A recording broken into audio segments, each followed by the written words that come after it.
തെരഞ്ഞെടുപ്പിൽ വയനാട്ടിൽ ജയിക്കുന്ന 3 സ്ഥാനാർത്ഥികളും UDF-ൽ നിന്നായിരിക്കുമെന്ന് കോൺഗ്രസ് നേതാവും സുൽത്താൻ ബത്തേരി MLA-യുമായ IC ബാലകൃഷ്ണൻ 24-നോട്.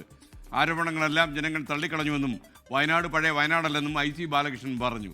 വയനാട്ടിൽ നിന്ന് Kalidasan ദേവദത്തന്റെ report. Sultan Bathery MLA IC ബാലകൃഷ്ണനാണ് നമ്മളോടൊപ്പം ചേരുന്നത്. MLA, എങ്ങനെയാണ് മണ്ഡലത്തിലെ പ്രതീക്ഷ? ഇപ്പോൾ നിലവിൽ സ്ഥാനാർത്ഥികളെ പ്രഖ്യാപിച്ചിട്ടില്ല, ഇവിടെ തന്നെ ഉണ്ടാവുമോ, ബത്തേരിയിൽ തന്നെ? അല്ല, അത് പാർട്ടിയാണ് തീരുമാനിക്കുന്നത്.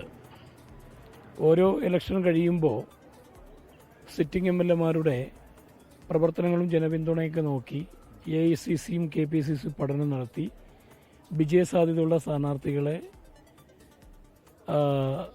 പ്രഖ്യാപിക്കുന്ന സാഹചര്യമാണ് കഴിഞ്ഞ കാലങ്ങളിലൊക്കെ ഉണ്ടായത്. അപ്പോൾ പാർട്ടിയാണ് തീരുമാനിക്കേണ്ടത്. അപ്പം കുറച്ചു കാലം മുമ്പ് തന്നെ ഒത്തിരി ആരോപണങ്ങളൊക്കെ തന്നെ നേരിട്ടിരുന്നു. പക്ഷേ കഴിഞ്ഞ ദിവസത്തെ പുതിയ യാത്ര ആ ആരോപണങ്ങളൊക്കെ കടത്തി വെട്ടുന്ന തരത്തിൽ വലിയൊരു ജനപിന്തുണ നേടുന്നതും നമ്മൾ കണ്ടു.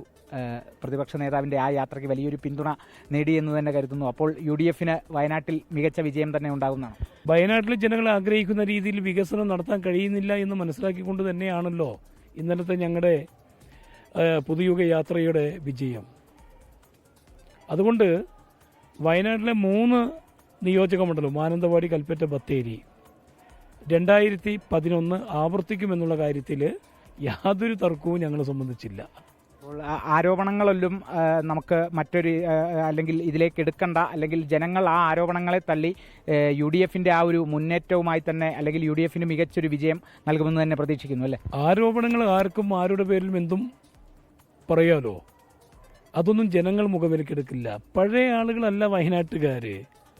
ഒരു ആരോപണം വന്നാൽ ആരോപണത്തെക്കുറിച്ച് വളരെ വ്യക്തമായി സ്റ്റഡി ചെയ്ത് മനസ്സിലാക്കി കാര്യങ്ങൾ പറയുന്ന ജനവിഭാഗമായി വയനാട്ടുകാർ മാറിയിരിക്കുക.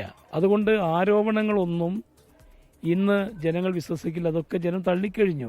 ക്യാമറാമാൻ മനു ദാമോദരനും പ്രകാശൻ പള്ളത്തിനുമൊപ്പം പ്രസാദ് കാളിദാസൻ, 24 വയനാട്. ലോകത്തെവിടെയായാലും ഏത് സമയത്തും 24 വാർത്തകളും ഓഗ്മെന്റഡ് റിയാലിറ്റി പാക്കേജുകളും എക്സ്പ്ലെയിനറുകളും വിശദമായി കാണാൻ ഞങ്ങളുടെ YouTube ചാനൽ നിങ്ങൾക്ക് സബ്സ്ക്രൈബ് ചെയ്യാം.